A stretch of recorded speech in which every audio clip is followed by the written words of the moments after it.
The Iron Game Chalk Talk podcast is brought to you by the following sponsors: EliteForm.com and IgnitionAPG.com. And now, the Iron Game Chalk Talk podcast. Welcome to Iron Game Chalk Talk with your host, Ron McKeefery. Every time our athletes walk into this weight room, they're going to be pushed to the max. Let's go! Everything you got!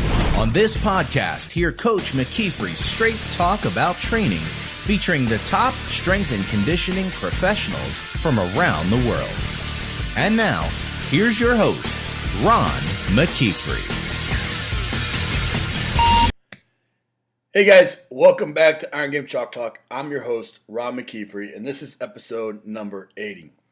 Want to take a second, wish everybody listening the best Thanksgiving. I hope that you had a great one. I hope that you are not listening to this episode on Thanksgiving. Hope that you're spending it with your family and you're getting some time away. And if you're listening to this around the world, obviously this is, that's a U.S. holiday, but the spirit of Thanksgiving, I think we all have a tremendous amount to be thankful for around the globe. And so I just hope that you had a great day. This week's guest, real excited about. Tim Wacom is the Director of Strength and Conditioning for 15 of the Olympic sports at Michigan State University. And for those of you that have had an opportunity to either go to their conference or visit them or get to know those guys, they have a phenomenal program going. 4 master strength coaches on staff. I've been there. I took a professional development trip there several years ago and seen them in action, and can't say enough about their entire staff and the way that they're doing things. And so Tim is a guy that really stood out to me. He is really a fantastic guy and has a great interest in the motivation and the leadership building with the athletes. And so we share that and talk about it often. And so I wanted to have him on the show just to talk about some of the things that he's done. We talk about how he's been able to confront his athletes. Again, in sports that typically it's not the in your face and, working with female athletes and just kind of dancing around. I've seen him get after his athletes. I've been there, I've seen it, and he does a fantastic job, and he does it in the right way. And so we talk about that. We talk about how he's been able to brand the Olympic sport program there and, get his coaches to buy in, get his athletes to buy in, and really do some really cool things to do that. And then we talk about the dynamics, Can't be easy having 4 master strength coaches, kind of having 4 chiefs, 4 cooks in the kitchen there, but they work seamlessly together, and it's a really cool dynamic. So I know you're going to get a ton out of that episode. Before you do, though, I want to make sure that if you have not subscribed to us on iTunes or YouTube, that you do so, or you join the mailing list at ronmckeefery.com so you can stay up to date with all the latest things that we have going on, as well as any of the latest episodes. And so make sure you do that. I also want to make sure that we recognize our sponsors. We're so fortunate to have 2 great sponsors for the remainder of this year, EliteForm.com and IgnitionAPG.com. Both great companies, both committed to giving back to the strength coaches. And if you see them or through social media, please reach out to them and tell them how much you appreciate it. But, Elite Form is a sports science company based in Lincoln, Nebraska. And like we've talked several times, they changed the game a couple years back with putting a tablet at a rack, being able to put a camera and measure force and velocity and velocity anyways, and be able to push that to devices. And so they are a game changer. If you've not reached out to them about their products, please do so. But what I like about Elite Form and what I've always respected about Skip and the gang is that they are committed to the strength coaches by things like this, sponsoring the show. If you look through their Twitter page, it is constantly resources just that they've come across that are just things that they're sharing information. And what a great company, and what a great company that's committed to helping our profession. And so make sure you check them out on their Twitter page or eliteform.com and tell those guys thanks for us. Also, if you have not checked out strength-ondemand.com, Strength on Demand is a online archive of strength and conditioning clinic presentations that myself, Rob Taylor, put together. And it's a $97 product, 50 plus presentations, various topics, but you're able to log in, go to any one of these presentations, watch it anywhere you have a Wi-Fi connection on your own time. And we really created it just because it was one of those things that we wanted to, I wanted to be able to just have one place where I had information, that I've collected through the years through DVDs and, different ways. And so it's a great product. Christmas time, it would be a fantastic stocking stuffer, that type of thing. And so check out Strength on Demand. I know you'll find it very intriguing, especially since you absorb your content through things like this, so podcasts and stuff. So I know you'll enjoy it. But I want to get to Tim Wakeham. I can't tell you how much I enjoyed this. We're both speaking at the NSCA conference here in January, so I'd encourage you to go listen to him if you have not already done so. He's a dynamic speaker, does a great job, and does that in this episode as well. So sit back and enjoy, and we'll see you on the other side. All right, guys, real excited to have a buddy of mine on the show today, Tim Wakeham, Redman, freaking stud, guy that I've visited, I've learned from, listened to him speak, read his blog. I mean, just a guy that does it the right way. So, brother, man, I appreciate you being on the show, man. Listen, I'm humbled and happy to be here.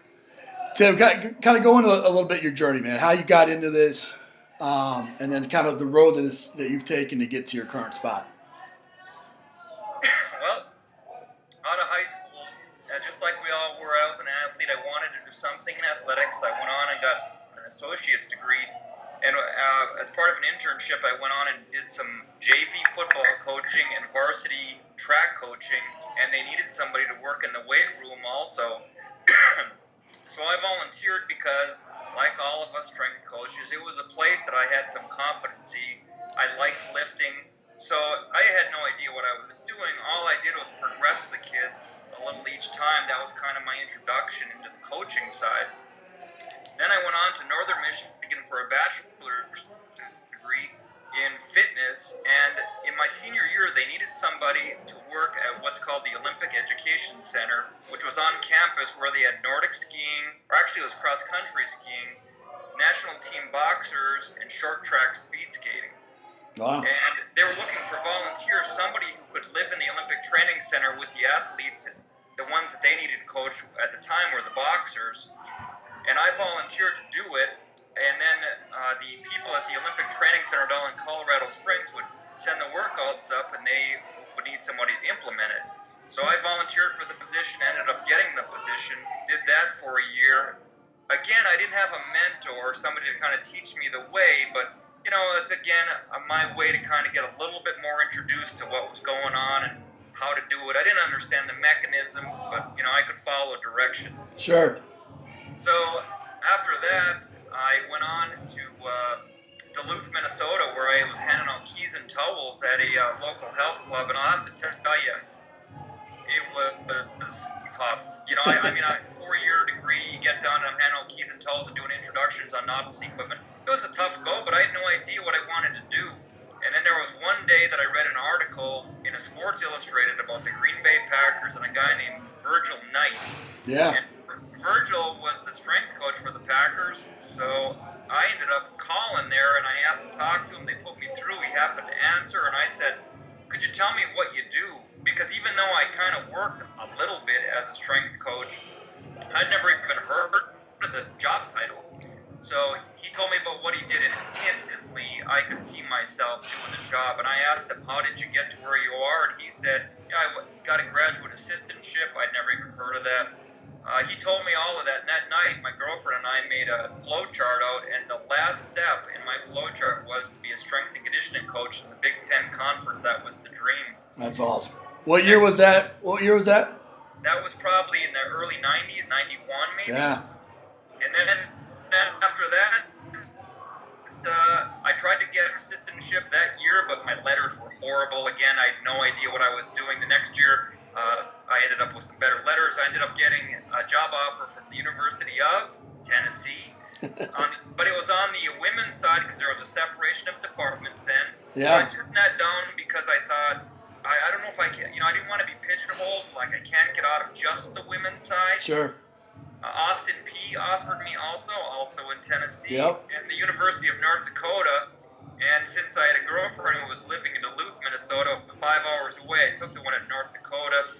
And after that, I was 3 years at North Dakota, and then after that, I went to Michigan Tech for 2 years. And came down here. It was interesting because I had met Ken Manny, who was a year in here, at a couple of clinics. We had spoke a couple of times.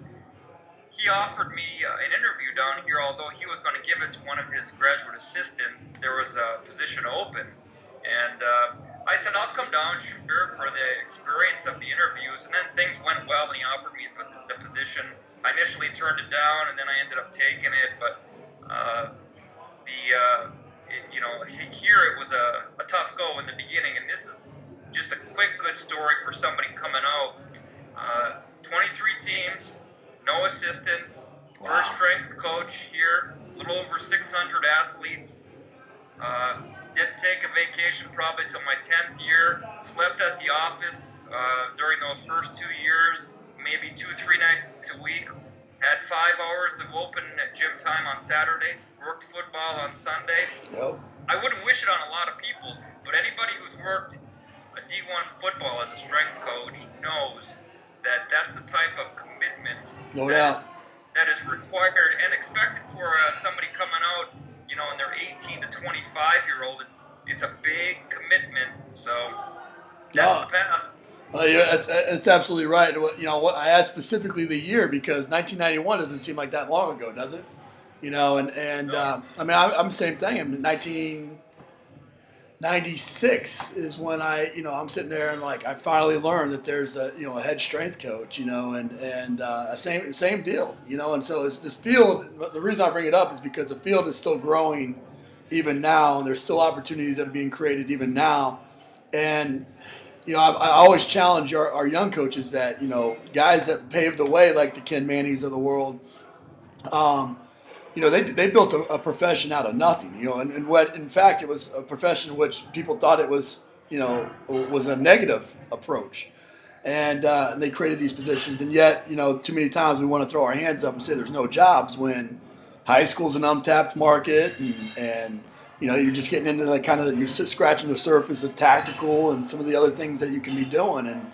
And so it's really neat to hear that again. It's just another example that it's not that, but then once you do get your opportunity, you obviously made the most of it. It wasn't the prettiest thing when you first got there. It's a lot better situation now, but still the demands are the same. And I know you guys got a great staff up there. I was going to wait till a little bit later in the interview to talk about it, but you got Ken Manny, yourself, Vork. You guys, you got 4 master strength coaches on the staff. And talk a little bit about the dynamics of that. How things are divvied up a little bit, and then, how cool is that to have such a huge resource and wealth of information across the street or coming through the weight room or whatever?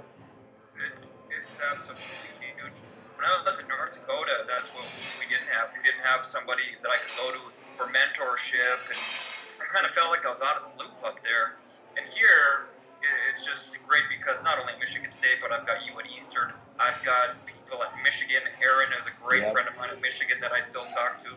So the great thing here at Michigan State, though, is everybody kind of brings, a different aspect. So you got Ken, and Ken is, for a guy who's been in the profession a long time, he's still very passionate about neck-down studies. He's still reading the studies. Right.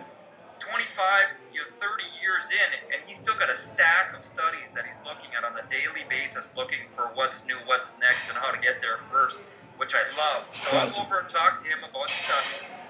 Vork is a constant resource for me because he's just been in it for so long also, and he's been through with, in the fire with men's basketball, a big-time sport, with a lot of attention and pressure. So he's a guy that I go to when I have questions or I just need to vent about this or that. So he's been a huge resource for me also because his experience in the landscape, the crucible, if you will, he's right there. Tommy is outstanding in almost every way because very hardworking, been at a lot of different places, been at places where he had to do it a different way each time, very organized, shows up every single day, works hard. I mean, these guys are, and Zoe, Billy, these guys are outstanding. And then I've got an assistant, Molly, who's fantastic. And there's a little bit different perspective that a female brings to the profession. So, I mean, I admit it, I'm a lucky guy. Well, I think you hit the nail on the head with the mentor part of it. I mean, it doesn't matter where you're at, and it's something that I was very fortunate. I mean, right out of an internship, essentially, I was thrown into a head strength coach position, and I mean, you constantly search for that, even if you're in year 1 or if you're in year 18, like I am now. You're always looking for mentors. You're always reaching out to those coaches. And it's such an important thing to find those people and to hold on to them and take advantage. Absolutely. When I came up and visited, and this is something that I've constantly challenged myself on, because it's not just the X's and O's of strength and conditioning. It's the proofs in the pudding on how you do what you do. And I know one of the things that I was really impressed with when I came up and met with you was just how much you put into the leadership and motivation training with your athletes and getting them to do what you're asking them to do. It's not just about go do 3 sets of 10 because I told you to do 3 sets of 10. It's really explaining it and establishing a culture and an environment in which they're going to succeed and want to do that for you. Talk a little bit about how you integrate leadership training, motivation into your workouts and how you've been able to create that culture there. Well, first of all, how I got here on this particular subject and why it appeals to me is after about 10 years being here, I just thought to myself, why are we losing games, not winning more championships, and so on? And there were times that I thought that it wasn't because of the X's and O's of strength and conditioning. You know as well as I do that even a bad strength coach, they can play themselves into condition. So, and then that's not what I'm intending. I'm intending, the training affects them in a positive way and puts them in a position to win. But what I started to see a little bit was that sometimes I thought we were losing because it was poor communication, not very engaged. It's their dream to play Division I football, basketball, baseball, and so on. And there are times, to me, it didn't look like they were living the dream. And that's a problem for me. I want them, if you ask me what's the one thing you want your athletes to be in the weight room, I would say I want them engaged from the neck up and the neck down, because if they can bring that sort of passion and ownership to our mission, to what we're trying to get them to do, there's no question we're going to get better results. And I was trying to affect wins and losses. So don't get me wrong here. I made sure that the neck down training was taken care of at the highest level that I could get out of the athletes. But after that, if I had minutes that I could spend with people to work on better communication, more toughness, more engagement, more motivation, better leadership from within the team, better understanding of what the coach wants, I started to do some of that because I thought this was an area that wasn't being addressed but had huge ramifications. Absolutely. And I don't do this because I love training, and I do love training. I do this because I love winning. Right. I'm not happy with just winning. I want us, I tell people this, if we're talking about women's basketball, I want to play Gino's team. I want to play the best. I want to beat them 100-0. I want Gino to come out bloodied at halftime and apologize for attempting to take us on and never want to play us again. And I think some of these neck up, I always call training is what we do with the kids from the neck down and coaching is what we do from the neck up. And I want to do both at a very, very high level. So for me, it was first about I had to create culture. So I told the kids, this is exactly what I'm looking for. This is what I do with my employees. I hire employees that are detail-oriented, that can confront people skillfully. Right. And that are initiators, hard workers, come early, stay late, ask for more. When it comes to my culture that I'm trying to build within the weight room and the strength and conditioning landscape, I want a dominating killer's mindset. I want people who want to improve every day, win, not just happy with winning, want to dominate. I want kids who are tough, who can take skillful confrontation, not abuse or bullying, but skillful, honest confrontation, and want to grow from it, a certain level of toughness. And again, I'm looking for people who are going to be respectful. I talk, you listen. I mean, you gave me a nice compliment there saying that, I try to get people engaged, and it's not just about being a leader who says, follow me because I said so. Although that is, we all have, as strength coaches, we all have a little You got to have a little bit of an ego, right? Yeah. Well, sometimes you just want to say it because I said so. Right. But other times, listen, I want to be skillful and get them to buy in also. So the leadership, I try to create leadership moments for people. I put them in leadership positions. I have standards that I ask them to achieve. There's a difference between standards and goals for me. Right. I tell people this is your goal because a goal for me is something that if they don't get it today, that's okay, no problem. We'll get up to attack it tomorrow, no big deal. A standard for me means it's a line in the sand, and you either get it done or you're going to be penalized. So I put people in these positions to lead their teams through workouts, and I measure them accordingly to a standard that I gave them. Yeah. From a motivation standpoint, for me, I had a sports psycho told me this once. It was very interesting. She said, what's the underpinning of what you do? And I said, well, basically, I teach people to give more effort on a consistent basis. And she said, can you break it down any further? And I said, well, I guess the underpinning of effort is intrinsic motivation to give effort. Yep. She said, so you're a motivator. And I said, I guess I am a motivator, yeah. And she said, there's been hundreds of studies done on how to motivate athletes. What does the science of motivation say? I had read one of them, but she got my attention. Yeah. So I went and read, and here's how I usually describe this to people, is there's two things that motivate athletes. And one of them is a perception of competence. So here's how I usually explain it to people is we teach people what to do, we tell them exactly how to do it, and then we catch them being good. So when I'm teaching my assistants this, I always tell them, let's say I got a huge auditorium at the edge of town, I bring you to the auditorium, we walk in, I bring you up onto the stage, I walk off the stage, I open up the curtain, I shine a spotlight down on you, you look into the audience and you see that it's packed. 10,000 people. They start applauding when they see that it's you. They stand and give you a standing ovation. They cheer and chant your name when you want to come back to that environment. Well, of course, 99 out of 100 people tell me they'd love to be celebrated like that. Sure. Come to my weight room and welcome to my stage. That's what we try to do. We try to teach people exactly what to do, the process, and then we try to catch them being good. That's great. The second thing is athletes who feel a sense of control within their environment are highly motivated also. This is a toughie and where most sport coaches go wrong. As soon as people ascend to a leadership position, they become so controlling over the top of people. Right.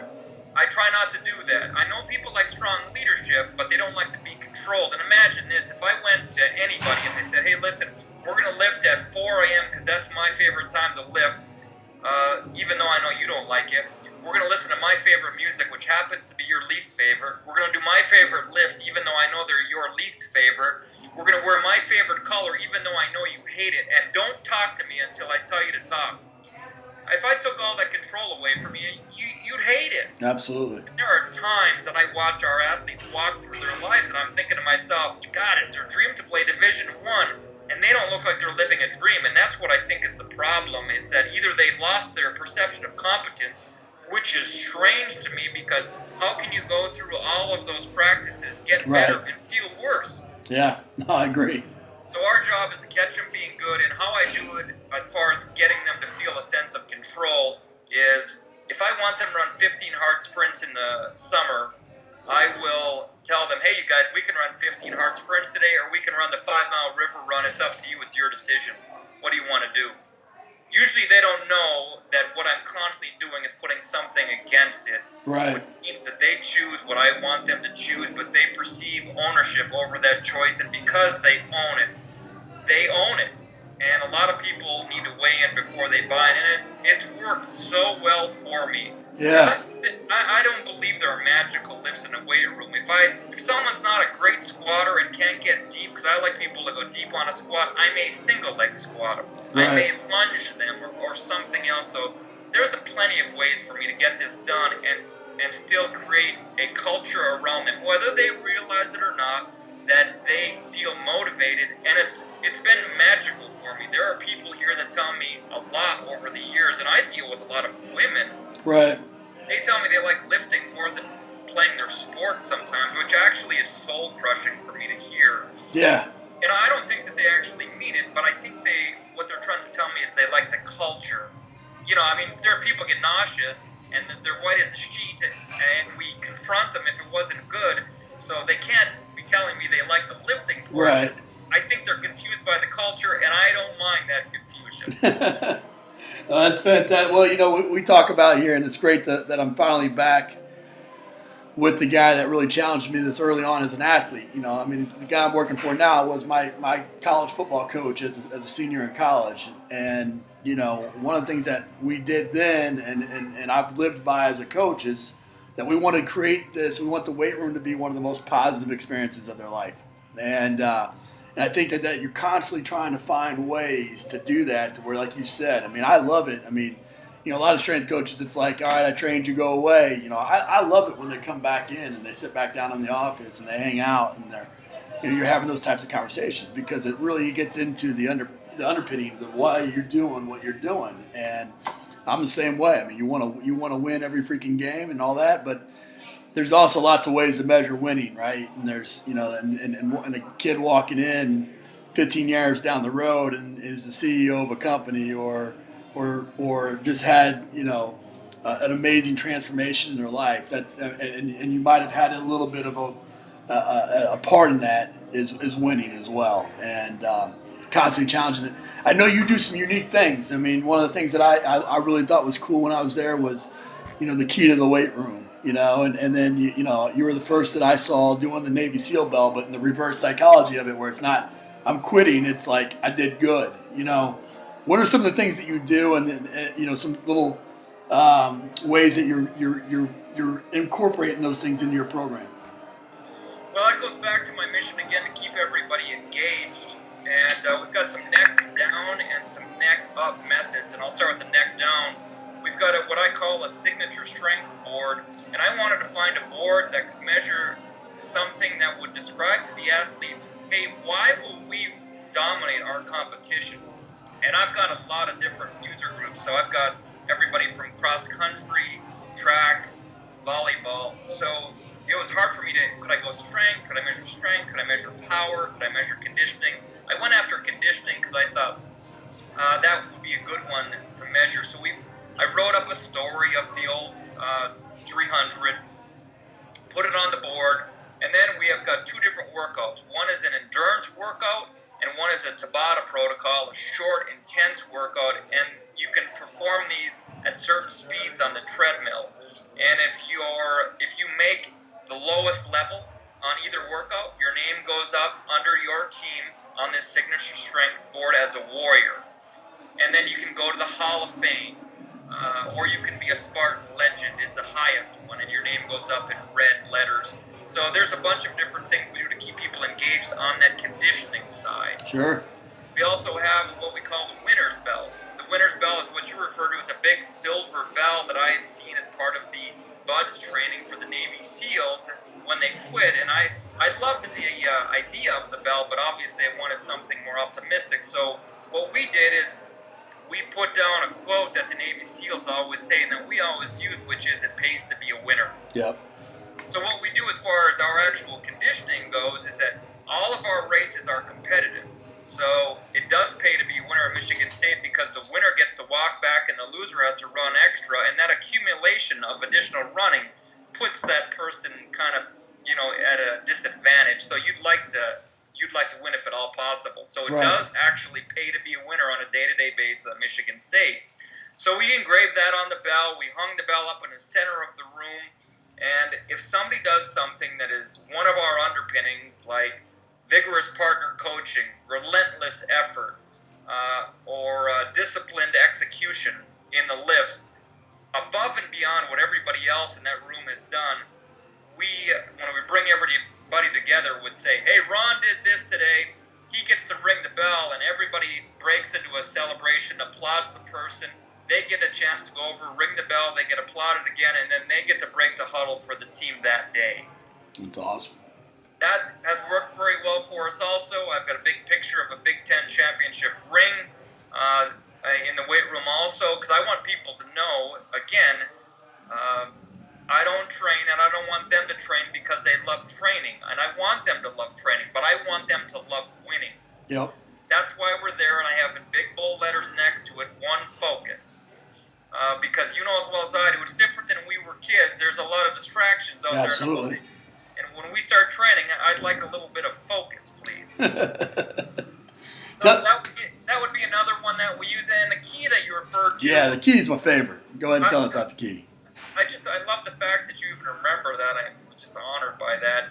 I wrote up a story called The House of Sparta. And The House of Sparta had about 12 or 13 standards. It's a story, but I wrote it including these standards, and I said, these people are Spartan legends, key holders, in a way that they carried themselves, their competitive character, and the way they went about their business. Because I wanted people, you and I both know that sometimes the stars on the team are not the best workers in the weight room. Absolutely. And sometimes, in fact, the people who don't get a whole lot of playing time end up being the best workers in the weight room. I wanted to find a way to award people that carried themselves the way that I thought people should carry themselves as Michigan State Spartans and competed. You know, they were tough. They may not have been the most talented, but they gave effort. They took care of their people. They challenged their people. All of those types of things. And if they went 4 years of demonstrating those things, showed up for summer running on a consistent basis, got their partners to show up for summer running, all of those things, I found a place in Arizona that made a key, a big silver key, and on one end it has a Spartan helmet, and on the other end it has the Spartan S. Heavy, it's eye-catching, it has a lot of wow factor to it. And over my 18 years, I've probably trained, 7,000 people. We've got 111 people who are Spartan key holders into the House of Sparta, and it's a 4-foot by 4-foot presentation of a big castle, and we call that the House of Sparta. Yeah, it's fantastic. That's awesome. That is my favorite. I read it word for word. I sat there and read the whole thing, and I thought it was just a great idea. And it's one, you took your environment and obviously Spartans and the whole deal, but it's just finding ways to, like you said, get everybody involved, and I think, I just had a walk-on in my office today that we were talking, and it's like, the coolest thing was that, for him, was that I treat him the same as I treat everybody else. And, obviously, for those athletes, especially those athletes that aren't going to be the guys running down on every play, having an opportunity to have some success is fantastic, and I think that gives that, and like a lot of times those people end up being coaches, right? Because they love the sport and they have a passion for it. That's why we do what we do. But that's what makes you a difference maker, Ronnie, right there. Those are the moments that make you a difference maker. And what I love about you. Well, I appreciate that. We talked also, and you mentioned it earlier about especially this society, this generation IY society. Direct confrontation or being direct or setting that standard.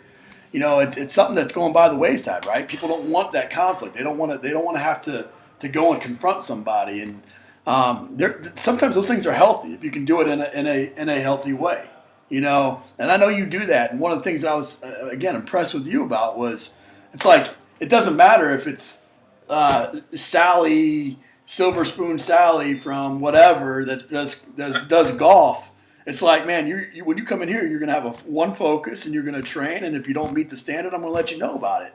And again, I think that's something that's fantastic about you, but talk a little bit about that where that comes from, and why that's been so successful for you.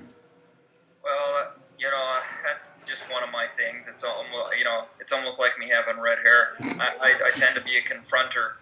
Now, I've learned over the years to be more skillful. Sure. To be more artful in it. When I first got to Michigan State, I was Saban-esque. I just rolled over the top of people. And you can do that. You can have a football mentality where you're just so driven, you demand of people. I think leaders demand, but there's a skillful way to do it. And, I was a bull in a china shop, didn't recognize that it was a china shop, and didn't really care when I first got here. I just had a vision of the way I wanted it to look at the end, and I pushed. But it was enlightening for me when I went back and asked some of the people I rolled over the top of, maybe disrespectfully, or at least not very politely. Right. I asked those people for help later on, and they looked at me like, who's this jerk? I'm not helping you. So that was a little bit enlightening for me. So over the years, I have learned to be more skillful, and I think that it's about being respectful. If I have to be situationally, if it's appropriate, compassionate, and being honest. And if nothing else, I'm going to be honest. When I first got into it, my presentation was tough. I came across, I think, to people as angry, and I was just so serious about it. Sure. Now what I've learned is that I can say very strong content that is very challenging to people, very honest, about a poor performance, as long as I do it this is the example I always use, as if I was talking to if I had a 6-year-old daughter. Yep. You bring your 6-year-old daughter to the grocery store and she gets out of the car, if you yell at her, she's going to yell right back at you, and you're going to be in the worst argument of your life. You're going to be grabbing a little girl who's going to be kicking and screaming all the way out the door back to the house. Yep. So you almost have to just go, honey, if you don't get back in the car, we're going home and you're going to your room. Right. You almost have to say it like that without any emotion and just very factual. And that's the way that I kind of confront people nowadays is I'll just say, listen, that performance, it wasn't good. I thought it was a subpar compared to what your potential is. I've seen you perform way better than that. You didn't come prepared. It was kind of a goof-around session. And I got to tell you, I'm disappointed, and you're going to be penalized today for that. Right. And I want you to grow in the following way. And I say it in a way that it's not that I'm mad at you. I'm disappointed for you, for sure. But these are the facts. And I'll tell you, I've said some very strong things to people, but I haven't said it like I was, angry at them and their family. I just stated the facts. And most people are so competitive. Everybody says that their greatest gift of the athletes that we train is that they're so athletic. And they are athletic. But in my mind, their best gift is not that they're so athletic. It's that they're so competitive. Right. Someone along the way told these guys they couldn't do it, they wouldn't start, they wouldn't go to college, whatever, and it ended up being a gift for them. They've shoved it down that person's mouth to this day and proven that person wrong. So while my intent is never to be insulting over the person, if you don't think that I'm going to use your competitiveness, your greatest gift, to motivate you, you've got another thing coming. I'm with you, brother. I think, I think the other thing to add to that would be you're able to do that because you've built a relationship with them first, and if you don't have that relationship with them, so many times, especially young coaches, you want to go in and all of a sudden it's you're at level 10, day one, and there's no relationship there, and it's like, who's this guy, right? But Ron, you just said such an important thing, and you're exactly right. You're paying forward with your relationship building, and that is something I aspire to do and try to do as much as I possibly can. And I even, when you did your interview with Coach Reeves, I thought the same thing, He said that it's important, and he's been in it for so long, and he still said it's so important for you to show that caring. You've got to pay forward in knowledge that at some point in time, on a personal level, that at some point in time, professionally, you're probably going to get after the kid. Oh, yeah. So you're so right. Exactly right. A great point. Well, I think, and like you said, I've seen you do it, so I know that it's there. You know what I'm saying?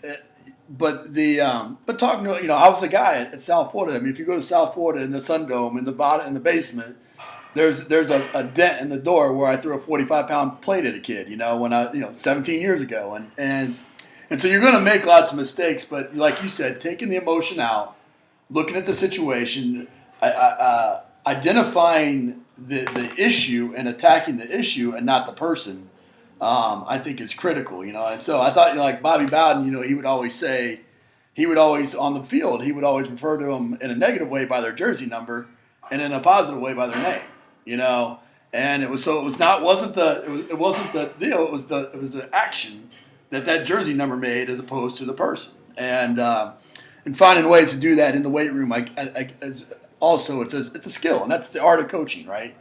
And so I think that what you do up there is fantastic. Working with all these different sports, especially early on, you had 23 teams.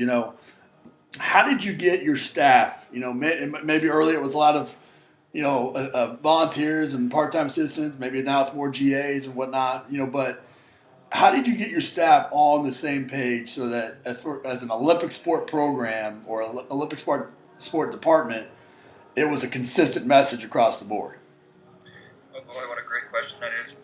First year, I didn't have any help at all. It was just me with all of those people. It was tough. And then we have a kinesiology department, so then I went out and got volunteer interns, and it was just about me being relentless as far as my messages and consistent with them.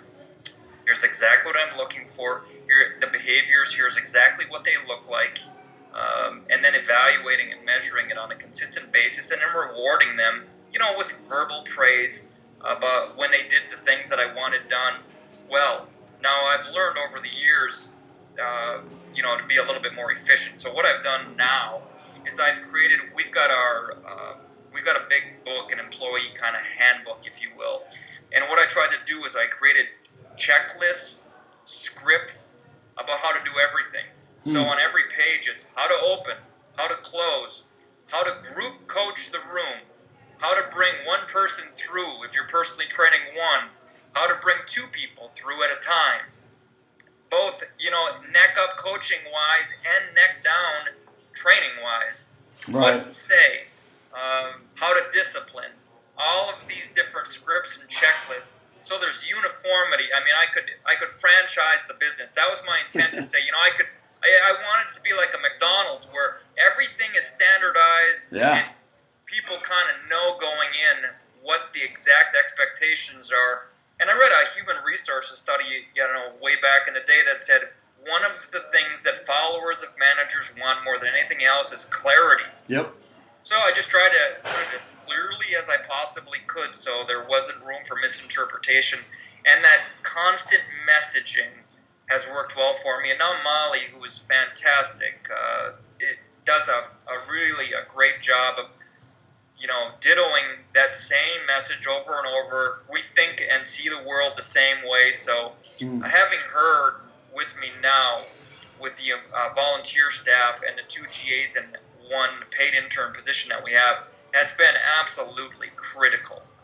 Yeah, most people will probably hear that and cringe and are like, wow, there's absolutely no way I have the time to write out a manual where I'm 1 at a time, 2 at a time, group coaching, all those types of things. But the reality is that by doing that, you're saving yourself time on the back end. You're creating these systems and kind of batching ideas together for people to be able to be, like you said, equipped with a clear set of expectations to meet. And I think that's the critical part. Small, Ronnie. These are small too. I'm talking about half page on everything. Mm-hmm. Eloquently stated and with not a whole lot of extra words. And these things kind of manifested over about, I'd say, 7 years, where we took something out, we added something else in. So it's not quite as long-winded and cumbersome to put together as I may have portrayed. Sure. Well, I think, and again, it doesn't have to be long, but I think one of the things that we do here is we have an exit interview for all of our interns, and so it's like, what do you wish that you knew now, or what did you have to learn on your own, or what were some of the problems you had? And if that's about being answered in our operations manual, then we'll go back and we'll add that in. And it's 18 years old now. Yours is 20 years old now, whatever it is. And it's not something that is created overnight, but it's also something that you consistently work at.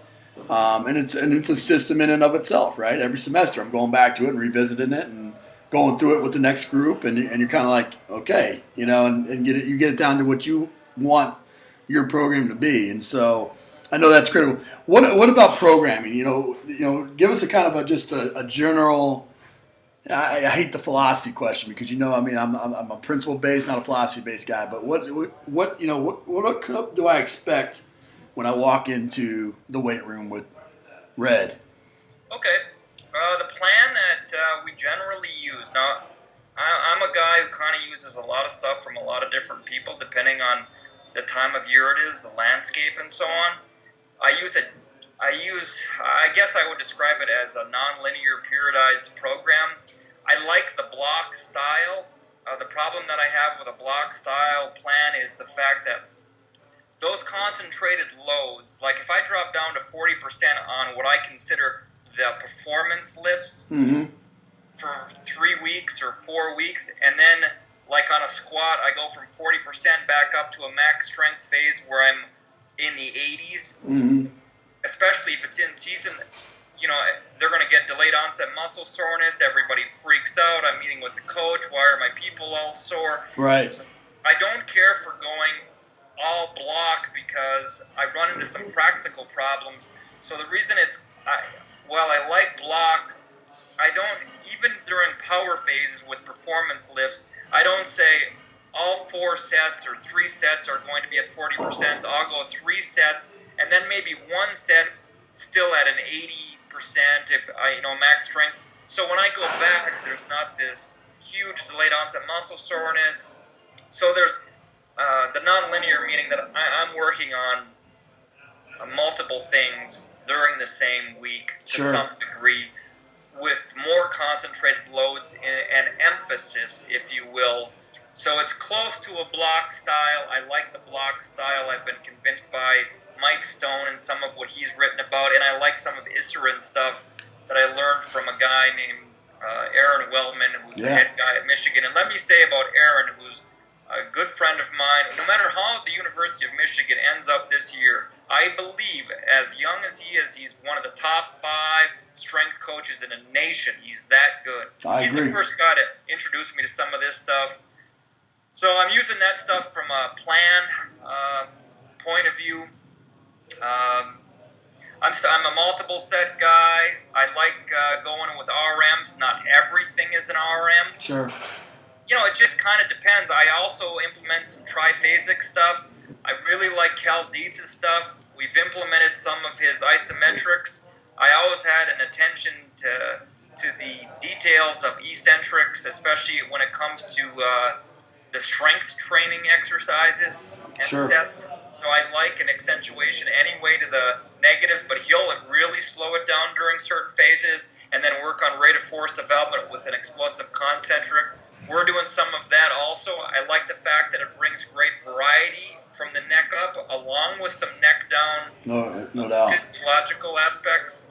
So those are the things that I'm currently doing. And I like, I like trying different things, not only for the kids, but, when you've been at it for this long, there are times that you like to try some new stuff. I agree 100%, and as long as the programs are balanced, and you're training for both performance and injury prevention. That's always a key. And I think that's just it. I mean, there's lots of tools in the toolbox, and that's our job, is to go out there and to be able to disseminate which tools are the best for our current situation, where we're at, where our athletes are at, where what our coaches' expectations of training are, and the whole deal. And I know you do a great job up there with that. I know you're going to get going to basketball. We kind of always end this show with some resources. So give me the best piece of coaching advice you've ever received. Hard to narrow down, I know, but I think that something that stuck with you. Teddy Lamborghini's is a guy that he was at the University of Kentucky for a while as a strength coach here. Really smart guy that Ken goes to for a lot of his information, and I've been lucky enough to be able to meet with him myself. And big research guy. And he once said in a conversation with Ken and I, it always stuck with me very powerfully. He said, always remember this, what you see is what you coach. and I just loved it. And I'm a kind of a take responsibility guy. I have a lot of respect for people who take responsibility and leaders that do that, as opposed to assigners of blame. And there's plenty of times that Molly and I get a kick out of each other because, there's times when we'll be watching the kids, if they're not getting it that day, too much fooling around, and I'll look at her and I'll say, yeah, what you see is what you coach. And she'll say, yeah, we should both be fired today. To get ourselves motivated, like, let's get back to work now. And there's other times, I'm thinking with great pride, what you see is what you coach, and I feel great about today's workout. Yeah. Puts pressure on people, and I beat my sport coaches to death with that saying, like, when they're complaining about stuff, I'll start walking out of the office and I'll look back and go, yeah, well, what you see is what you coach. And, and that puts pressure on all of us to, get back to work. We're victims of no one. We recruited these people and coached them. If they're not doing it right, it lands at our doorstep. Oh, that's definitely a topic that I'm on as well. I always use they're ugly babies, but there are ugly babies, and so.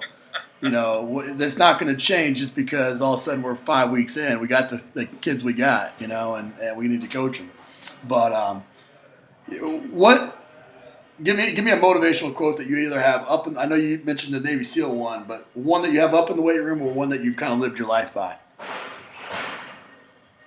that's a tough one. There's so many. Ken always has this on his computer screen. I've seen it literally a billion times. Tough times don't last, tough people do. Yeah. Like that, take responsibility. I like tough guys, tough gals, hardworking.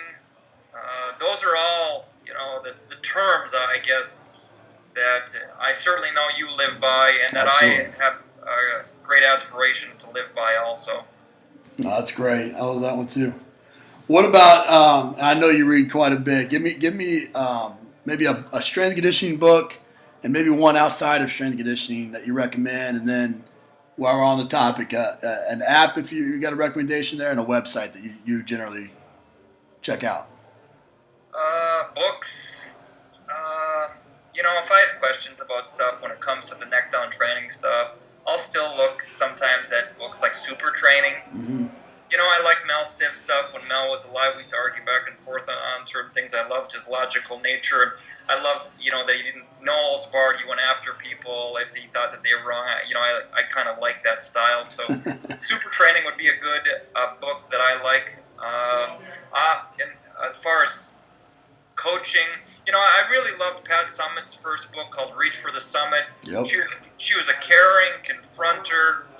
With a sense of urgency, all of that are things that I love. So that I thought was a sensational book. There's a book by Bill Parcells too that when he was with the Patriots that I really liked about just how to handle kind of the big picture management from websites.